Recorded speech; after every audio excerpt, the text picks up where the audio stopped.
माननीय सुरेश कुमार महतो जी भी एक युवा है, इसलिए हमने आजसू पार्टी का दामन थामा है।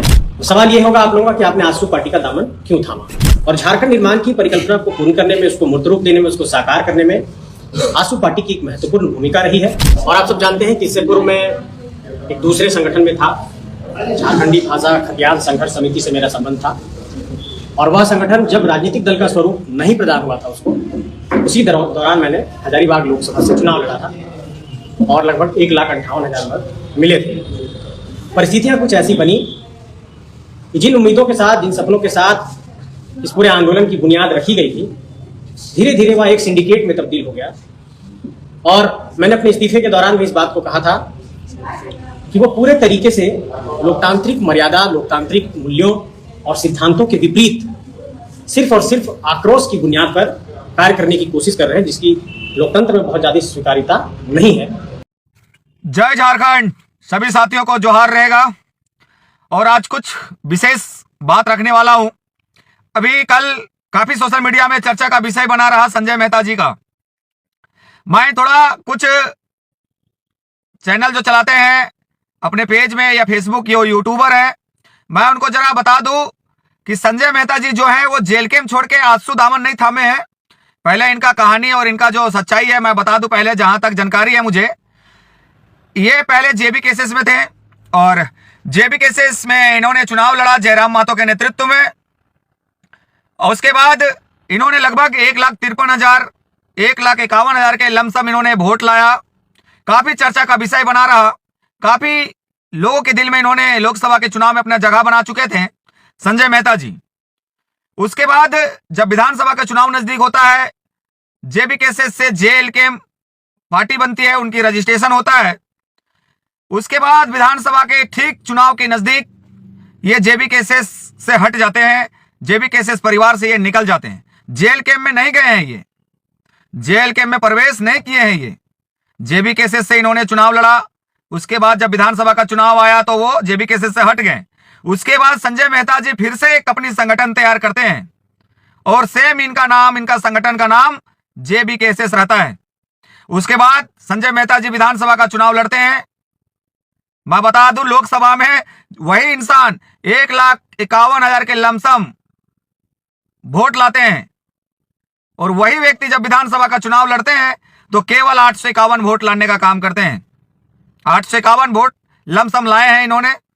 अब सोचिए, जो व्यक्ति जयराम महतो के नेतृत्व में लड़ाई किया लोकसभा में, वो 1.5 लाख के लमसम लोगों के दिल में राज करने का काम किया है। जब अपने संगठन, अपना उस संगठन से टूट के अपने खुद के बलबूते पे अगर लड़ाई करना चाहा तो केवल 851 वोट लाए।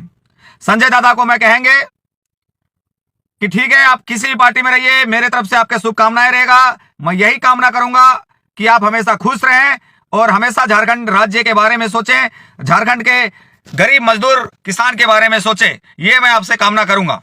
बाकी संजय दादा को इस बात को भी मैं अवगत कराना चाहता हूं, याद दिलाना चाहता हूं कि वो गर्मी का मौसम था, होली का त्योहार था और आपको चुंबा की धरती में बुलाया गया था। याद होगा कि जब बुलाया गया था, जब साउंड का पैसा, वहां जनरेटर का जो पैसा था, तेल का जो पैसा, हम लोगों ने 10-10 रुपए जमा करके आपको बुला के, आपके हाथ पकड़ के घर घुसा के आपका एक चेहरा बनाने का काम किया था। यहां तक कि हमारे गांव के महिलाओं ने, माताओं ने जो बाजार करके आए थे, जो अपने गठरी में, अपने आंचल में पैसा छिपा के रखे थे, उन्होंने आपको देने का काम किया था ताकि आप झारखंड के हित में बात करेंगे, झारखंड के लिए लड़ेंगे। लेकिन आप बताइए, विधानसभा के चुनाव में बड़का गांव से लड़ने का फैसला लिया था, वहां से टूट के मांडू विधानसभा है। तो ऐसा जो आप पलटू राम जैसा काम करते हैं वो लोग जान चुके हैं।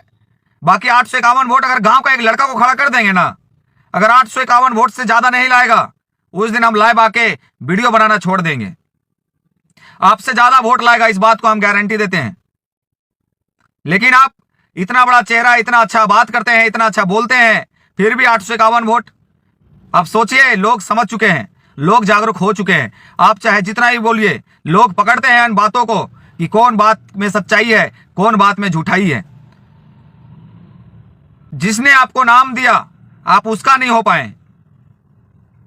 जयराम महतो की वजह से आपका नाम रोशन हुआ, आपको पूरे झारखंड में लोग जानने लग गए हैं। खैर कोई बात नहीं, ये लोकतंत्र देश है, यहां पे लोग आजाद है, कोई भी कहीं जा सकते हैं, कोई भी किसी पार्टी में किसी दल में जाके अपनी बातों को रख सकते हैं। इससे कोई सिकवा गिला नहीं है आपसे। बस प्रार्थना करेंगे ऊपर वाले से, प्रभु राम श्री राम से, कि आप किसी भी पार्टी में रहिए, उस पार्टी में बन के रहिए, उस पार्टी को मजबूती कीजिए, झारखंड के हित के बारे में सोचिए। यहां से वहां उछलने से कोई फायदा नहीं होगा, क्योंकि अभी भी आप एक नौजवान हैं, पढ़े लिखे शिक्षित व्यक्ति हैं। इसीलिए मेरे लिए और मेरे तरफ से आपके लिए शुभकामनाएं रहेगा, ढेर सारे शुभकामनाएं रहेगा। बाकी जय झारखंड, जोहार झारखंड।